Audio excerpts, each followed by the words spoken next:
I spent $20,000 on a vacation in Bora Bora with my kids. Money I'd scraped together by selling my late wife's wedding ring, pawning my tools, emptying every account I had.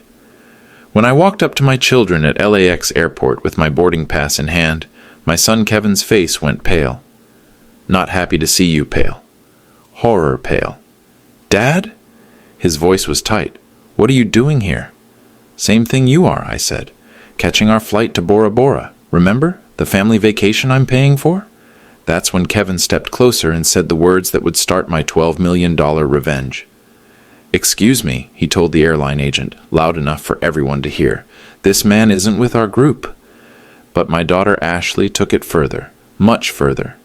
Sir, she said to security, this man has been stalking our family. He's mentally unstable. I stood there, hands shaking, watching 50 strangers turn to stare at the dangerous old man. Parents pulled their children away. Ashley clutched my 3-month-old granddaughter like I was some kind of predator.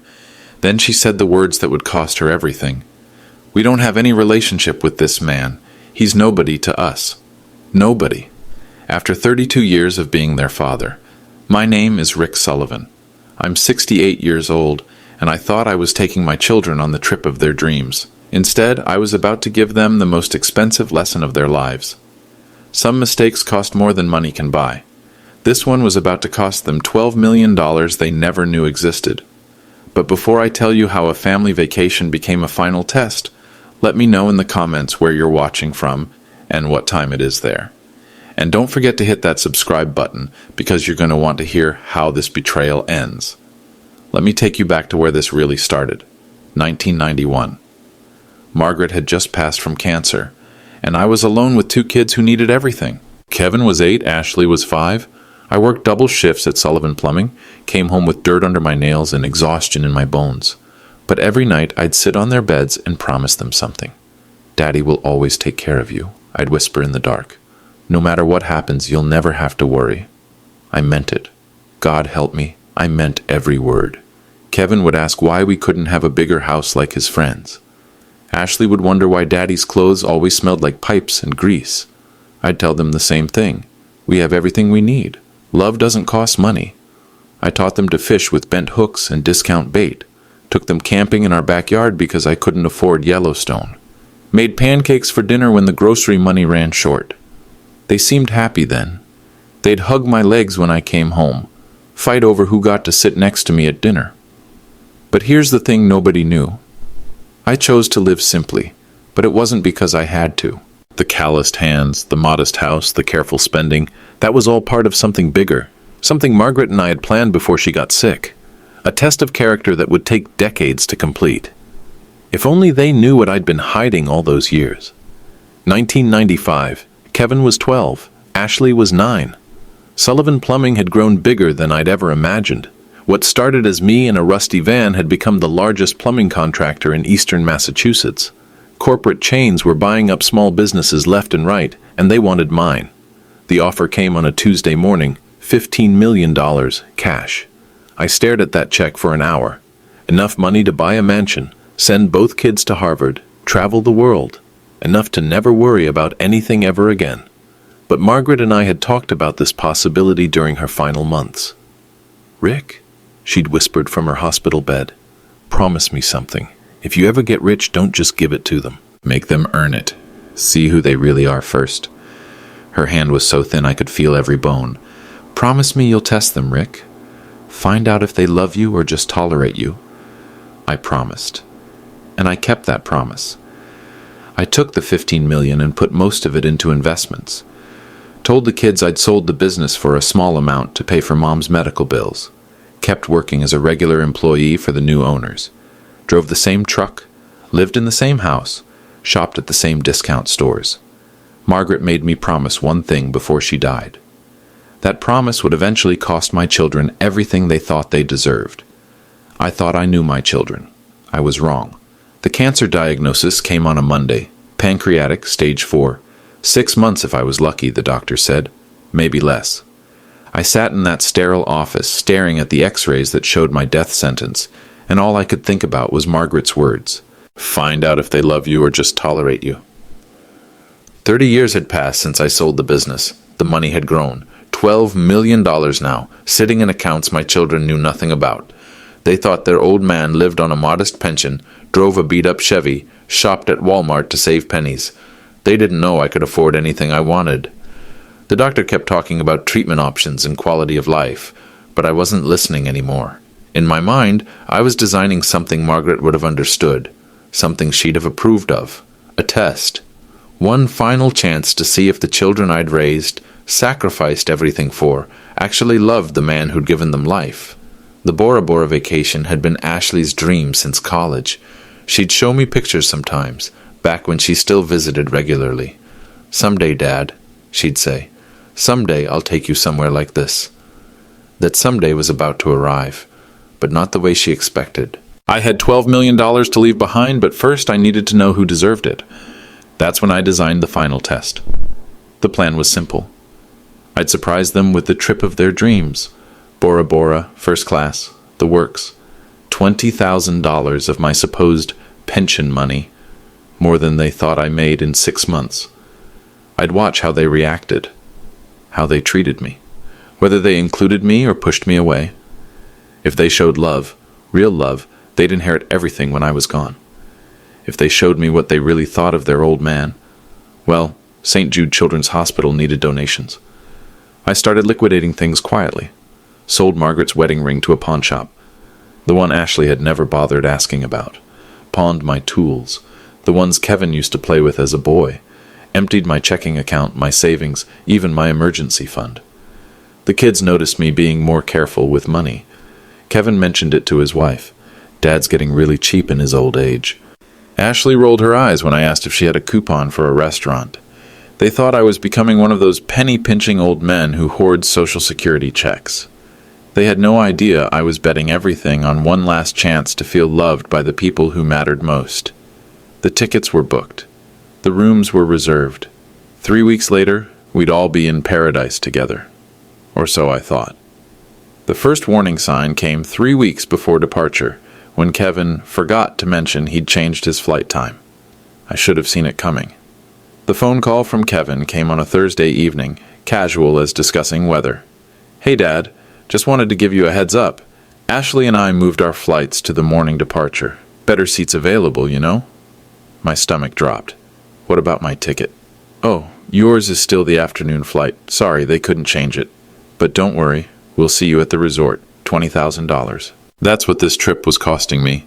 Money I'd scraped together by selling everything that mattered. Margaret's jewelry box, the wooden one I'd made her for our first anniversary. My father's watch. Even my lucky fishing rod, the one that had fed us through the lean years. I was betting everything on one last chance to matter to them. But as I hung up that phone, something cold settled in my chest. The separate flights weren't an accident. This was deliberate exclusion, packaged as convenience. I pulled out the receipt from my dresser drawer. $20,000 in transactions, spread over 3 months. Pawn shops, jewelry stores, cash advances. Each receipt represented something I'd loved, something I'd sacrificed for this moment. I told myself this was just a vacation. But deep down, I knew it was Judgment Day. That night, I barely slept. The next few weeks should have been exciting. Planning activities, checking weather, counting down days. Instead, I found myself watching my children for signs I'd been missing. Kevin barely returned my calls. When he did answer, his responses were clipped, distant. "Yeah, Dad, we're all set. No need to coordinate anything, just show up." Ashley was worse. She'd end our conversations with reminders about how sophisticated Bora Bora was, how I should try to blend in with the other guests, how important it was that her family make a good impression. I started to notice things I'd ignored before, how Kevin introduced me to his colleagues as my father, with the same tone he'd use for an uncomfortable medical condition, how Ashley never invited me to family dinners anymore, claiming baby Emma was too delicate for visitors. But I pushed those thoughts away. I told myself this was just adult children being busy with their own lives. Normal stuff, nothing personal. I told myself this was just a vacation. But deep down, I knew it was Judgment Day. 3 weeks became 2 weeks, then 1. I packed my old suitcase, the same one Margaret and I had used for our honeymoon 40 years ago. Put in my best shirt. The khakis Ashley had bought me last Christmas, and one extra item that would change everything. The first warning sign came 3 weeks before departure. I was supposed to meet Ashley for lunch to go over resort details. We'd planned to discuss dinner reservations, excursions, maybe coordinate some family time by the pool. Simple stuff. Normal vacation planning between a father and daughter. She canceled 30 minutes before we were supposed to meet. "Rain check, Dad? Ryan thinks Emma might be getting a cold." But I drove by their house anyway, just to drop off some baby clothes I'd bought for Emma. That's when I saw them loading suitcases into Ryan's BMW. Not baby gear for a sick child. Vacation luggage. They were meeting with someone. A travel agent, maybe. Making plans they didn't want me to know about. I sat in my truck across the street watching my daughter laugh with her husband and baby, and realized something that made my chest tight. This wasn't about Emma being sick. This was about them planning something I wasn't invited to. The lunch cancellation wasn't about a sick baby. It was about keeping me out of their real planning. I drove home and sat in my kitchen, staring at the Bora Bora brochures I'd collected. The photos looked different now. Less like a family destination, more like a place I'd be watching from the outside. But that was nothing compared to what happened next. By the time departure week arrived, my phone had gone silent. No check-ins from Kevin, no updates from Ashley, no questions about logistics or timing, nothing. I called Kevin's office Tuesday afternoon. His secretary said he was in meetings all day. I called Ashley's cell phone. It went straight to voicemail. Wednesday. I tried again. Same thing. Thursday morning, I drove to Ashley's house. The driveway was empty. Neighbors said they'd left for a family trip the night before. That's when the real panic set in. My flight was still booked for Saturday afternoon. Their flights were Saturday morning. But if they'd already left... I called the resort directly, spoke to the concierge in my best customer voice. "This is Rick Sullivan. I'm checking on our family reservation for this weekend." Long pause. Keyboard clicking. "Sir, I show a reservation for Mr. and Mrs. Kevin Sullivan and Mr. and Mrs. Ryan Brooks, but there's no Rick Sullivan on the booking." The phone went heavy in my hand. "Are you sure? This is a family vacation." "I'm sorry, sir. Would you like me to check if they can add you to the reservation?" I hung up without answering. I gave them every chance to prove me wrong, but some tests can only have one result. The second escalation happened at Kevin's law firm Christmas party, 6 months earlier. I should have recognized it as the warning it was. Ashley had called me that afternoon. "Dad, Kevin's having this work thing tonight. You should come. Show the family unity, you know?" I was surprised. Kevin hadn't mentioned it when we talked the week before, but I was happy to be included. I put on my best shirt, the navy one without any stains, and drove downtown to the fancy hotel where his firm held their events. The moment I walked into that marble lobby, I knew I'd made a mistake. Wall-to-wall lawyers in $1,000 suits, wives in cocktail dresses that cost more than my monthly rent, crystal chandeliers, champagne glasses, live jazz music, the kind of place where my calloused hands and department store clothes stuck out like a neon sign. But I found Kevin by the bar and walked over with a smile. "Hey, son, thanks for inviting me." His face went pale. "Not happy to see you pale. Horror pale." "Dad, what are you—" I didn't... He looked around quickly, then grabbed my elbow. "Let me introduce you to some people." But I heard him whisper to his wife Jennifer as we walked. 3 words that cut like glass. "Why is he here?" Then Kevin crossed a line I never thought he would. He spent the next hour introducing me as a family friend to his colleagues. Not his father. A family friend. I stood there in that marble lobby, watching my son lie about who I was, and something started dying inside me. "This is Rick," Kevin would say to his partners. "Old friend of the family." Each introduction was a small betrayal. Each handshake was a denial of 32 years of fatherhood. I watched him whisper to Jennifer between conversations, saw her nod sympathetically, like she understood the burden of having to explain me. The worst part wasn't the lying. It was the shame I saw in Kevin's eyes every time someone looked at my clothes, my hands, my obvious blue-collar background in that sea of white-collar wealth. I'd raised a boy who had grown up to be embarrassed by the man who sacrificed everything for him. Around 9 o'clock, I made an excuse about being tired and headed for the door. Kevin didn't try to stop me, just nodded and said, Drive safe, Rick. Not Dad. Rick, as if we were just old neighbors saying goodbye. I walked to my truck in the hotel parking garage, surrounded by BMWs and Mercedes, and sat behind the wheel for 20 minutes. My hands were shaking, not from cold, but from the realization that my son saw me as something to hide. I saw him whisper to his wife, and I knew exactly what he said. Thank God he's leaving.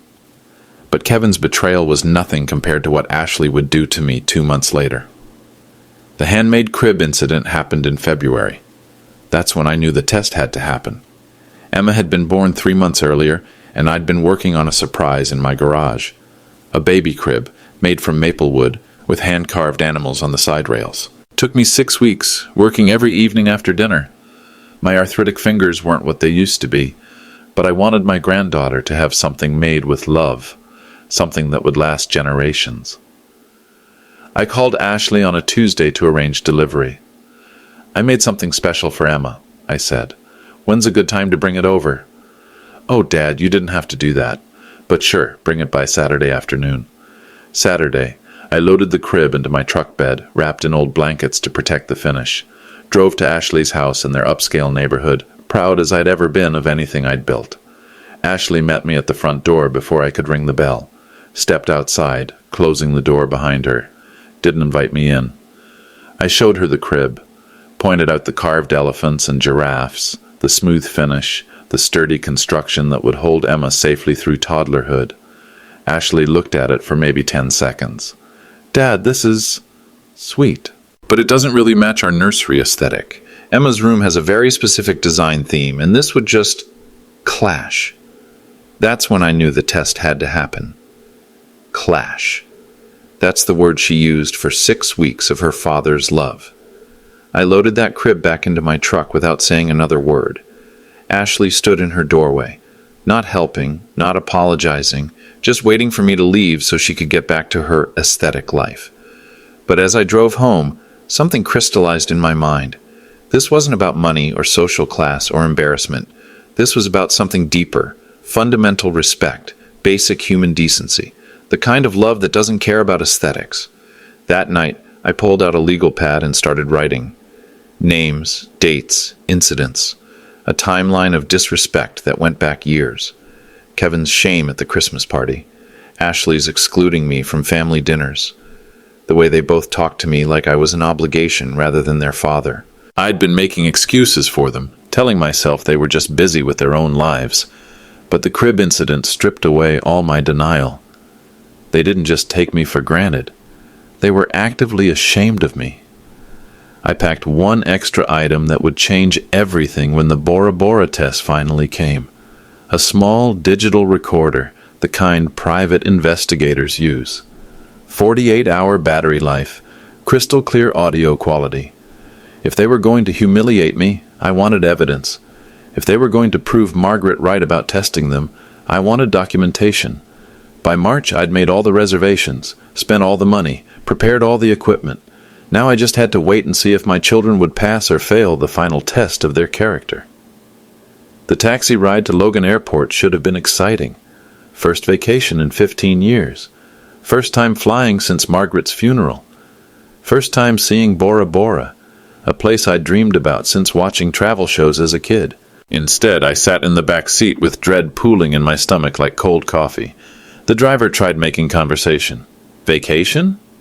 Family trip, I managed. My kids and I are meeting in paradise. The words tasted like lies, even though they were technically true. I still believed they might surprise me. I was about to be surprised instead. Part of me hoped I was wrong about everything. Maybe the separate flights were really about seat availability.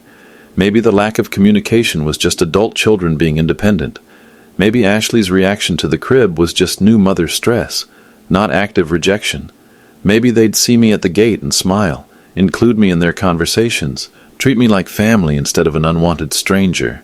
I had my phone in one pocket, recording device in the other, backup battery pack in my carry-on. Every conversation would be documented, every interaction preserved, but I was still praying I'd never need any of it.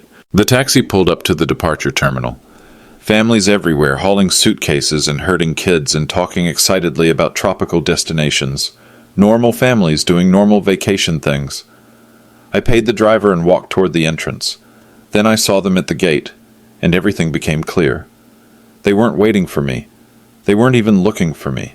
Kevin and Ashley were standing at the check-in counter with their families, laughing about something, relaxed, happy, like people who didn't have a care in the world, like people who weren't expecting anyone else to join them. I walked over with my boarding pass in hand, trying to project confidence I didn't feel. "Hey kids, beautiful day for flying, huh?" Kevin's smile vanished the moment he saw me. Ashley's expression went from happy to annoyed in about half a second. "Dad," Kevin's voice was tight. "What are you doing here?" "Same thing you are, catching our flight to Bora Bora." I held up my boarding pass. "Remember? The family vacation I'm paying for?" The airline agent behind the counter was watching this exchange with professional curiosity. Other passengers were starting to notice the tension. Kevin stepped closer, lowering his voice. "Dad, there's been a misunderstanding.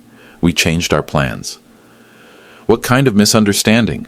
Ashley moved to Kevin's side, creating a united front. "We tried calling you," she said. "Your phone went straight to voicemail." That was a lie. I'd been checking my phone obsessively for 3 days. No missed calls, no messages.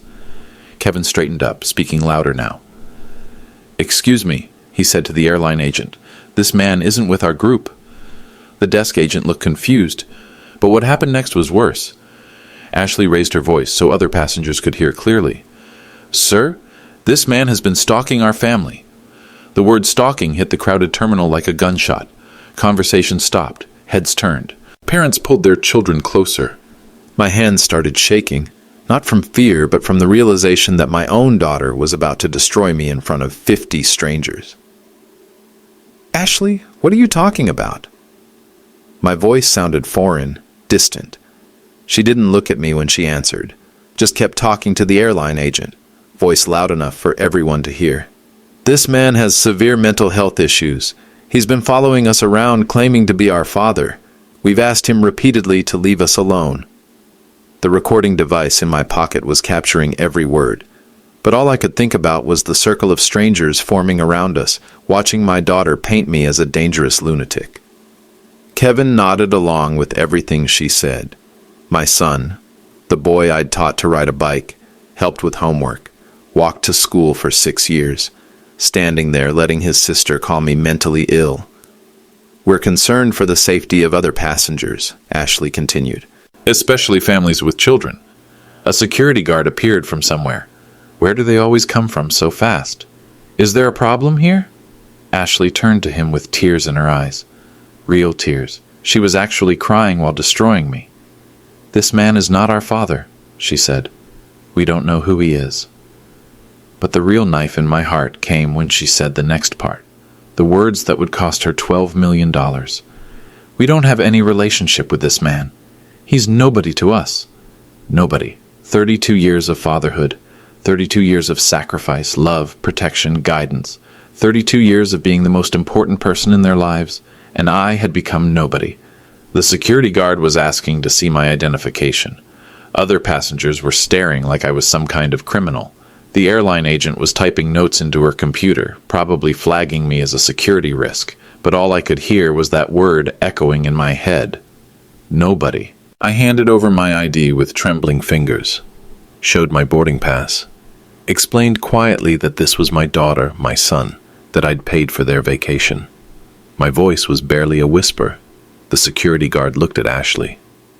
"Ma'am, do you know this man?" She met his eyes without flinching. "I've never seen him before in my life." That's when something inside me died and something else was born. The old Rick Sullivan, the one who made excuses for his children, who rationalized their disrespect, who loved them more than they deserved, died right there in Terminal B. What was born was something harder, colder, more precise. Someone who understood that love has limits and his children had just crossed every one of them. I put my ID back in my wallet, looked at my children one last time. They wouldn't meet my eyes. "Okay," I said quietly. "I understand now." And for the first time in 32 years, I really did. The security guard escorted me away from the gate. Professional but firm, the way they handle disruptions that need to be contained without becoming scenes. "Sir, I'm going to need you to come with me." I went quietly, didn't argue, didn't protest, didn't try to explain. Just walked beside him while my children watched from 30 feet away, probably relieved to see their problem being handled. The security office was small and sterile. Fluorescent lights, metal desk, chairs designed for discomfort. They asked questions I answered honestly. Yes, those were my children. Yes, I'd paid for the vacation. Yes, I had a boarding pass for the same flight. But when they called Kevin to verify my story, he told them what Ashley had coached him to say. "I don't know why this man thinks he knows us. We've never seen him before." The security supervisor was apologetic, but clear. "Sir, without someone to verify your relationship to these passengers, I can't allow you to board the same flight. It's a safety issue." I arrived at the resort 6 hours after them, not because I gave up, because I booked the next available flight under a different name, used a credit card they'd never seen, one connected to accounts they didn't know existed. By the time I checked into my room, Ashley and Kevin were probably on their second umbrella drinks, congratulating themselves on handling their stalker situation so efficiently. They had no idea their stalker owned stock in the airline that had just banned him. The resort lobby was everything the brochures promised: marble floors, tropical flowers, the sound of waves through open glass doors. Paradise if you could afford it. Kevin and Ashley were at the concierge desk, planning excursions with their families. They looked relaxed now, happy, like people who'd successfully solved an unpleasant problem. I waited by the elevator bank, just watching them, marveling at how easily they'd adapted to my absence. How quickly they'd moved from denying my existence to enjoying the vacation I'd funded. Ashley was showing the concierge photos on her phone, probably planning the perfect family shots for social media. Kevin was asking about restaurant reservations, wine tastings, couples spa treatments, normal vacation behavior, if you could forget how they'd gotten here. After 20 minutes, I approached the front desk. Different clerk, different shift, fresh chance to see how my children would react to an actual confrontation. "Excuse me," I said to the desk manager. "I'm trying to reach the Sullivan party. Family emergency." The manager called Kevin over. My son walked across the lobby with confident steps, probably expecting to handle some minor booking issue. When he saw me, his face went white. "How did you—" He caught himself, looked around the lobby, lowered his voice. "Look, I don't know what you want, but we don't know you. Leave us alone." I kept my voice calm, reasonable. "Kevin, I'm your father. I paid for this trip. I just want to spend time with my family." He looked at me like I was speaking a foreign language. "Sir," Kevin said, loud enough for other guests to hear, "my family and I have never seen you before. You need to stop harassing us." Ashley had joined us now, with baby Emma in her arms, using her child as a shield, like I was some kind of predator. "This is the man from the airport," she told the desk manager. "The one who's been stalking us. Can you please remove him from the property?" The desk manager was already reaching for his phone. Resort security, probably. The same script, different location. I looked at my granddaughter, 3 months old, sleeping peacefully in Ashley's arms, completely unaware that her mother was using her as a prop in this performance. Emma had my eyes, Margaret's nose, the family genetics that connected 3 generations, even if Ashley was pretending we were strangers. "That's my granddaughter," I said quietly. Ashley clutched Emma tighter. "This man is delusional. Please call the police." The lobby had gone quiet. Other families were watching now, whispering among themselves, creating distance between their children and the dangerous man who was clearly disturbing the peace. I could have fought it. Could have shown them my ID, my booking confirmation, my bank records proving I'd paid for everything. Could have made a scene that would have ruined everyone's vacation. Instead, I went to my room. That night, alone in paradise, I made the phone call that changed everything. Some conversations change everything. This was one of them. By morning, $12 million had a new destination. At 3 a.m, tropical paradise felt like the loneliest place on earth. I sat on my balcony, listening to waves crash against the reef, and realized something profound. I wasn't angry anymore. Anger was too small for what I felt. Too hot, too immediate, too emotional. This was something else, something colder and clearer. I wasn't angry anymore. I was free. Free from the illusion that my children loved me. Free from the burden of pretending their disrespect was just busy adult lives. free from the hope that they might change, might grow, might remember what family actually meant. The recording device sat on the table beside my phone. 47 minutes of audio, every word of their denial, their lies, their public humiliation, not because I planned to use it against them, what would be the point, but because I wanted to remember exactly how it felt to become nobody to the people who meant everything to me. Margaret had been right to make me promise. The test had worked perfectly. My children had shown me exactly who they were when they thought it didn't matter, when they thought I was powerless, poor, and dependent on their tolerance. Now they were about to learn who I was when it mattered most. I picked up my phone and scrolled to a number I hadn't called in 2 years. Richard and Associates Emergency Legal Services. This is Rick Sullivan. I need to speak to Tom Richard immediately. Sir, it's 3 in the morning. Tell him it's about the Sullivan Trust revision. He'll take the call. Tom Richard had been my attorney since the business sale in 1995. Handled the trust setup, the investment accounts, the legal structures that kept my wealth invisible to my children. He'd also drafted my original will, the one that left everything to Kevin and Ashley, the one I was about to destroy. Rick? Tom's voice was thick with sleep. What's going on? I'm in Bora Bora, and I need emergency will revision. Tonight. Are you dying? Not fast enough, apparently. I told him what had happened. The airport, the resort, the public humiliation. Tom listened without interrupting, his breathing the only sound on the line. When I finished, he was quiet for a long time. Rick, are you sure about this? Disinheriting your children is permanent. There's no coming back from... Tom, they told 50 strangers I wasn't their father. They denied knowing me. They used my granddaughter as a prop to make me look dangerous. Okay, but emergency revisions require specific procedures. I'll need video confirmation, witnesses, medical clearance to prove you're competent. How long? 72 hours. But the will was just the beginning. There's something else, Tom. I want to establish a new primary beneficiary. Who? St. Jude Children's Hospital. Silence on the other end. Tom had helped me establish the original trust when Kevin was 12 and Ashley was 9, back when they were still children who hugged my legs and called me daddy and told me they loved me every night before bed.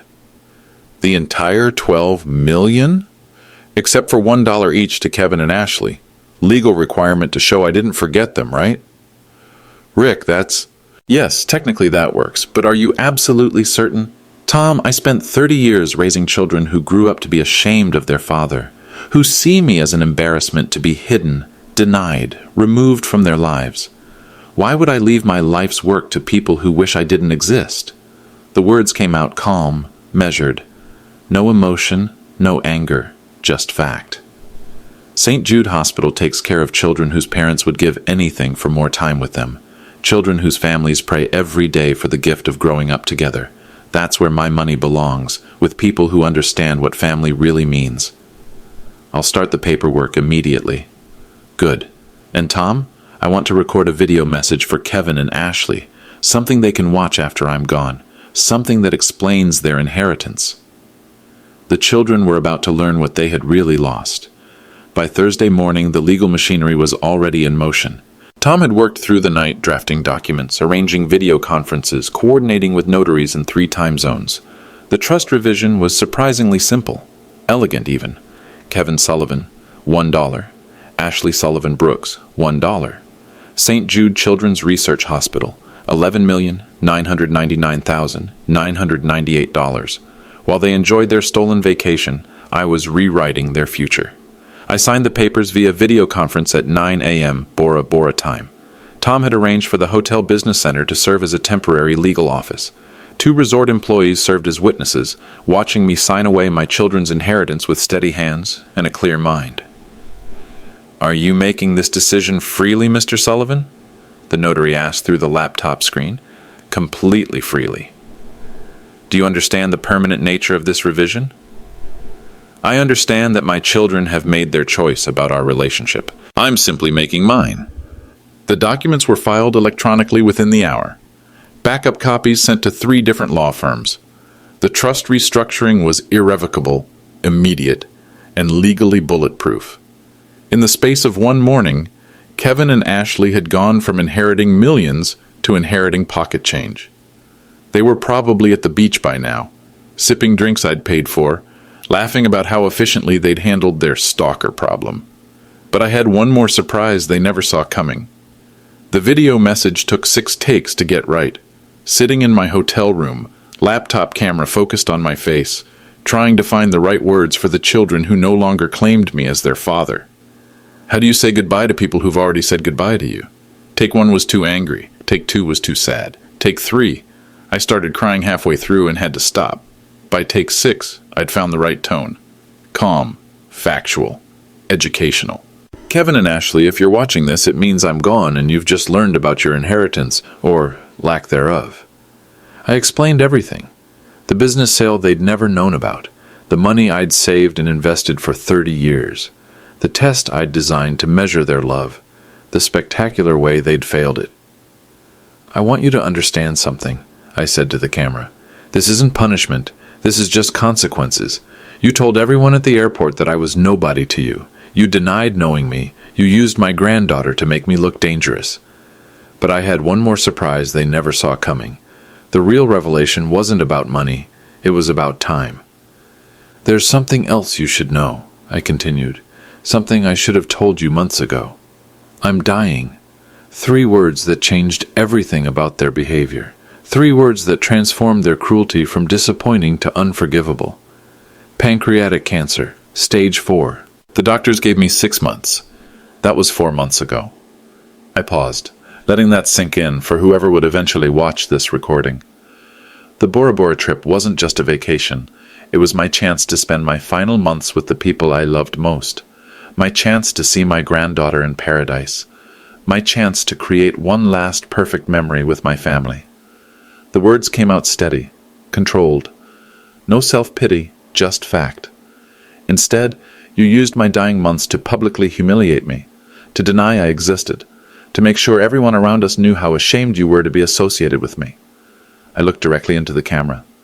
St. Jude Children's Hospital will receive my life savings because they understand something you've forgotten. They know that time with family is the most precious gift anyone can have. They know that children and parents belong together, especially when that time is running out. I had found my real family. Not the one I'd raised, but the one that understood what love actually looked like. You'll never see this money, I continued. But more importantly, you'll never see me again. The video was uploaded to a private cloud account with instructions for delivery. Tom would send them the link after my funeral, after they'd had time to process the loss they'd chosen for themselves.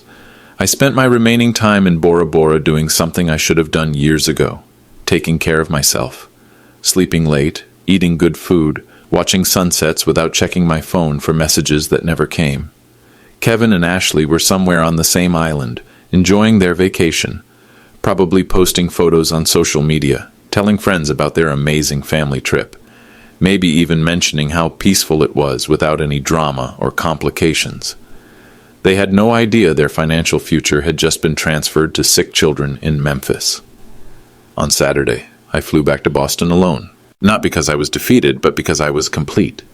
The test was over. The results were final. There was nothing left to discover about my children's character. The house felt different when I got home, cleaner somehow, less cluttered with false hopes and wasted expectations. I packed up their childhood photos, their school projects, their Christmas stockings. Not out of anger, but out of acceptance. These were artifacts of relationships that no longer existed. I left them one last gift, the truth. But by then, it was already too late to matter.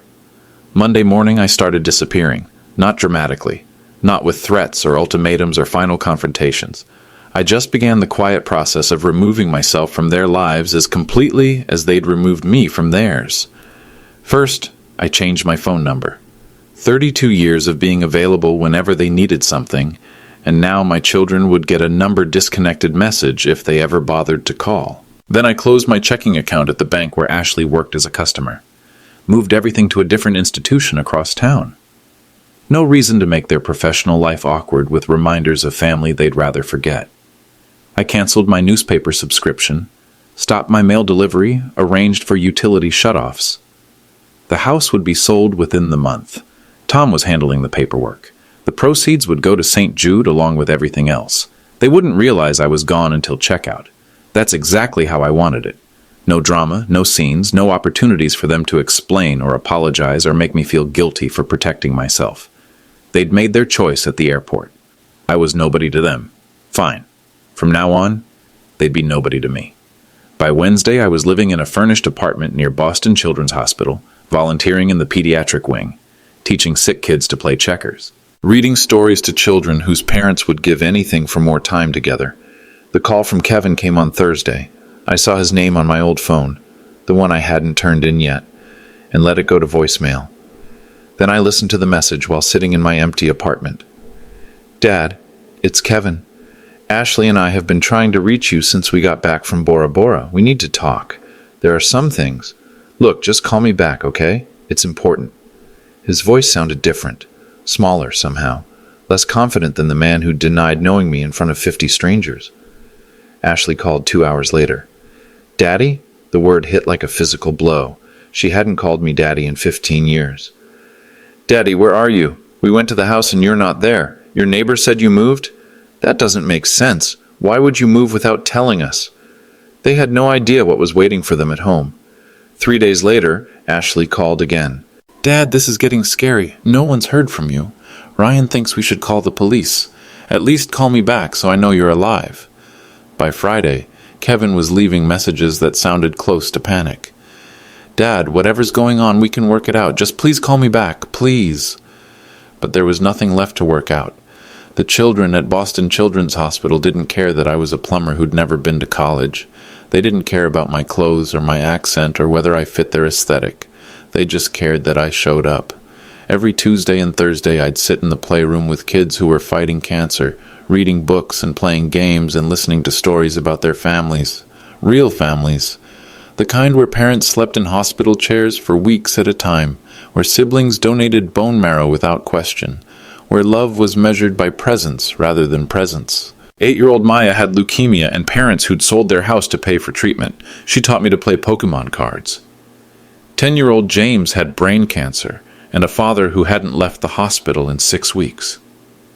He taught me the difference between good dinosaurs and scary dinosaurs. These children were dying, and their families treasured every moment together. Meanwhile, my healthy adult children had spent our last potential time together denying I existed. The irony wasn't lost on me. Meanwhile, an envelope was being delivered to Kevin's law office, a certified letter requiring signature, containing legal documents that would change everything he thought he knew about his father. The children I'd raised were about to discover what I'd found at the hospital, that real love doesn't care about aesthetics. Sullivan versus Sullivan estate revision. Please sign here, sir. Kevin stared at the courier holding the clipboard. Legal messenger services usually brought good news to his office. New clients, settlement agreements, partnership documents. This felt different. The envelope was thick, formal, with Tom Richards' law firm return address. Tom had been his father's lawyer for decades, but Kevin had never received direct correspondence from him. Is this about my father? Kevin asked. Can't say, sir. Just need your signature. Kevin signed with the same gold pen he used for million-dollar contracts, but his hand was shaking slightly. It had been 2 weeks since he'd heard from his father. 2 weeks of unanswered calls, empty houses, neighbors who claimed Rick had moved away suddenly. The envelope felt heavy in his hands. Too heavy for simple legal notifications. The envelope that would change everything. Ashley arrived 20 minutes after Kevin's frantic phone call. She brought baby Emma and Ryan, like she was preparing for some kind of family crisis. What's so urgent that I had to leave work? She demanded. Kevin held up the unopened envelope. Legal documents about Dad. What kind of legal documents?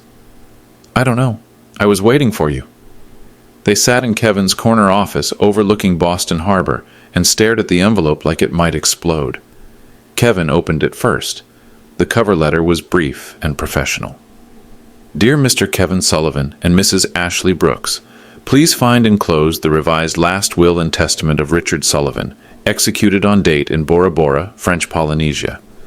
This revision supersedes all previous estate planning documents. Per your father's instructions, this notification is being delivered following his relocation and cessation of contact with immediate family members. Questions regarding the estate should be directed to our office. Sincerely, Thomas Richard, Estate Attorney. Kevin's hands were trembling as he turned to the actual will documents. Legal language, lots of whereas and heretofore, but the important part was crystal clear. To my son, Kevin Sullivan, I leave the sum of $1. $1. To my daughter, Ashley Brooks, I leave the sum of $1. $1. To St. Jude Children's Research Hospital, I leave the remainder of my estate, valued at approximately $12 million. $12 million. The papers slipped from Kevin's hands and scattered across his mahogany desk. Ashley picked up one of the pages, reading the numbers again. $12 million. Dad had $12 million. Kevin was staring at the wall behind his desk, where his law degree hung in its expensive frame. He was never poor, he whispered.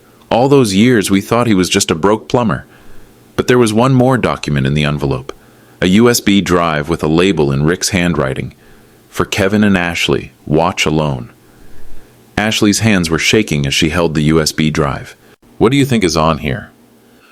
I don't want to know, Kevin said. I don't want to know any of this. But Ryan was already moving toward Kevin's laptop. We need to watch it. Whatever's on here, we need to see it. They gathered around the computer screen like children about to watch a horror movie. Ashley was clutching Emma so tightly the baby started crying. The video file opened to show Rick sitting in a hotel room. Not their father's familiar kitchen or living room, but some generic business hotel space with tropical light filtering through the windows. He looked tired, older than they remembered, but his voice was steady. Kevin and Ashley, if you're watching this, it means I'm gone and you've just learned about your inheritance, or lack thereof. Ashley made a choking sound. Kevin just stared at the screen. Rick continued speaking to the camera like he was having a conversation with them, explaining the business sale they'd never known about. The money he'd saved for 30 years. The test he'd designed to measure their love. I want you to understand something. This isn't punishment. This is just consequences. Then he played audio from the airport. Their voices, clear as day, denying they knew him. Calling him mentally unstable. Using baby Emma as a prop to make him look dangerous. Ashley hit play with shaking hands and heard herself saying, "We don't have any relationship with this man. He's nobody to us." The audio played for 27 minutes. Every word they'd said at the airport, every lie they'd told at the resort, every moment of their calculated cruelty. Kevin buried his face in his hands. Ashley was crying silently, baby Emma sleeping peacefully in her arms. When the audio ended, Rick looked directly into the camera. "There's something else you should know. Something I should have told you months ago." Ashley grabbed Kevin's arm. They both knew what was coming. "I'm dying. Pancreatic cancer. Stage 4. The doctors gave me 6 months. That was 4 months ago." The words hit the office like physical blows. Ashley doubled over like she'd been punched. Kevin made a sound that wasn't quite words. The Bora Bora trip wasn't just a vacation. It was my chance to spend my final months with the people I loved most. My chance to see my granddaughter in paradise. Rick's voice remained steady, controlled. No anger, no self-pity, just facts. Instead, you used my dying months to publicly humiliate me, to deny I existed, to make sure everyone around us knew how ashamed you were to be associated with me. Ashley was sobbing now. "Turn it off," she whispered. "Please turn it off." But Kevin couldn't move, couldn't speak, couldn't process that they'd spent their father's final months treating him like a stranger. And there was one final revelation waiting.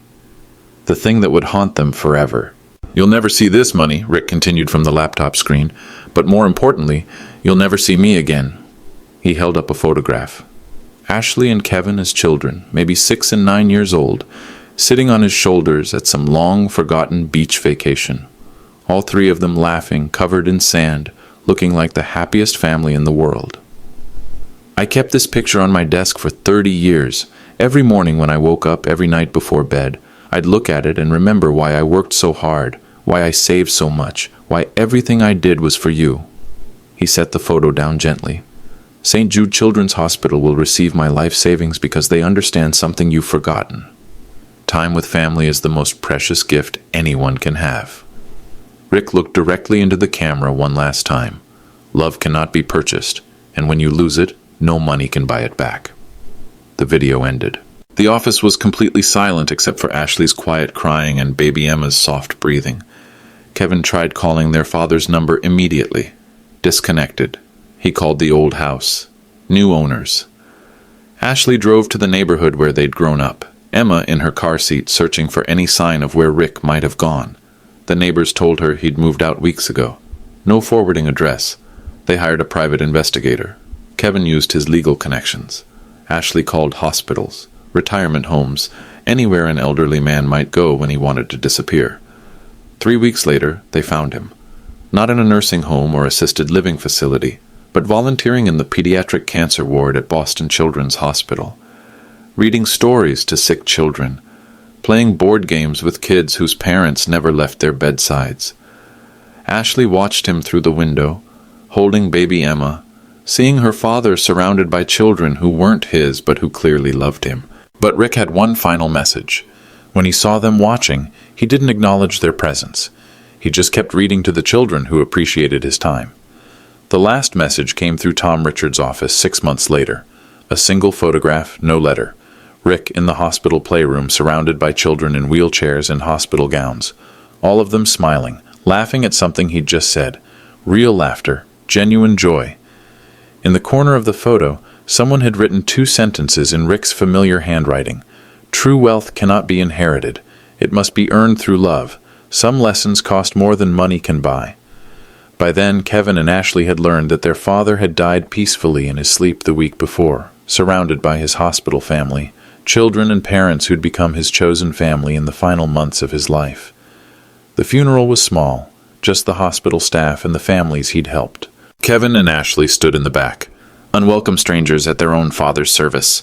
Rick had found what he'd been looking for all along, a family that valued time together more than money, a family that understood what love actually looked like.